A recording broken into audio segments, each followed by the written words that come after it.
جی سر، ان کا یہ سوال ہے کہ بیجا تنقید کا سامنا کیسے کریں۔ دیکھیں، میں ایک بات کہتا ہوں کہ اگر آپ نے اپنی منزل، اپنا مقصد جو پانا ہے، آپ کو پتہ ہے آپ نے ایک ٹریک سیٹ کیا ہوا ہے، اپنی منزل، آپ ڈیسٹینیشن تک پہنچنا چاہتے ہیں، آپ کو پتہ ہے میں نے ٹھیک ڈیسٹینیشن جو ہے منتخب کی ہے، چوز کی ہوئی ہے، تو آپ اس کے اوپر رواں دواں رہیں، اس کی جستجو میں لگے رہیں، آپ لوگوں کی باتوں پہ نہ جائیں۔ لوگ کیا کہتے ہیں، لوگ کیا سوچتے ہیں، بھائی آپ یہ سوچیں گے تو پھر لوگوں نے کیا سوچنا ہے۔ دیکھیں، کچھ بے وقوف تو اللہ تعالیٰ کو بھی برا بھلا کہہ دیتے ہیں، جو خالق و مالک ہے، جو دنیا کو پالنے والا ہے، جو سب کو روزی دینے والا ہے، جس کے سوا کوئی عبادت کے لائق نہیں ہے، سب کا معبود ہے، پھر ہم اور آپ جو خطا کار ہیں، غلطیاں کرتے ہیں، ہماری کیا حیثیت ہے۔ دیکھو، ہمیں تو لوگوں کی بے جا برائی اور تنقید کا سامنا کرنا ہی پڑے گا، ہمیں برباد کرنے کے منصوبے بنیں گے، کیونکہ ہم میں کچھ کمال اللہ تعالیٰ نے رکھا ہے، کچھ خوبی رکھی ہے، ہم میں کوئی ایسی خاصیت ہے جس کی وجہ سے لوگ ہمارے خلاف ہیں۔ جس کے بندہ کوئی بھی خلاف نہ ہو وہ بھی کوئی بندہ نہیں ہوتا، اور جس کے ساری خلاف ہوں وہ بھی کوئی انسان نہیں ہے میرے حساب سے۔ تو دیکھیں،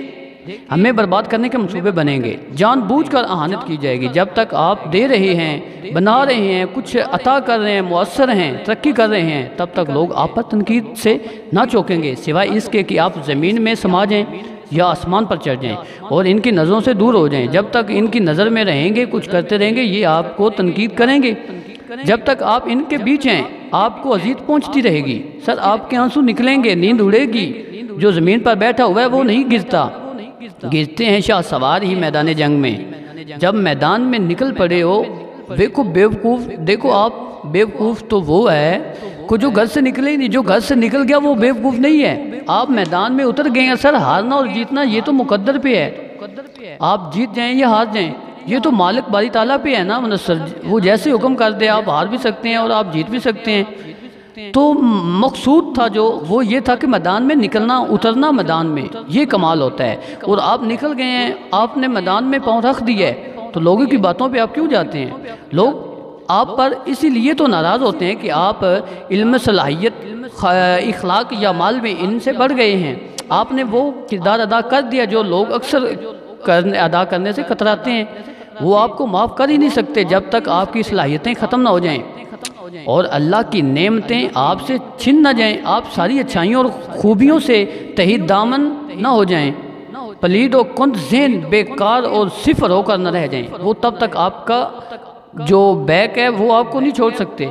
یہی وہ چاہتے ہیں۔ لہٰذا آپ کو ان کی بیجا تنقید، ناروا باتوں اور تحقیر کو برداشت کرنا ہوگا۔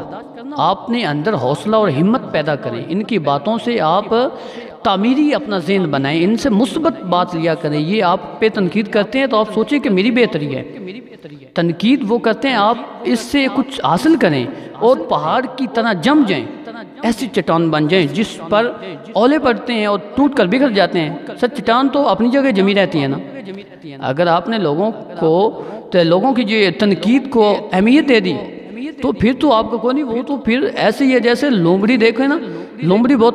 چالاک ہوتی ہے، تیز ہوتی ہے، لیکن وہ جو پیچھے مڑ مڑ کے دیکھتی ہے، اس وجہ سے وہ پکڑی جاتی ہے اور شیر کا شکار ہو جاتی ہے، شیر اس کو اپنے پنجے میں لے لیتا ہے، ٹھیک ہے۔ تو آپ شیر کی طرح بھاگتے رہیں، منزل کی طرف چلیں۔ لوگ راستے میں آپ کو مشکلات لائیں گے، آپ کی ٹانگیں نیچے سے کاٹ کے رکھ دیں گے، آپ پہ تنقید کریں گے، انگلیاں دراز ہوں گی، لیکن آپ نے ان کی باتوں کو خاطر میں نہیں لینا، ٹھیک ہے۔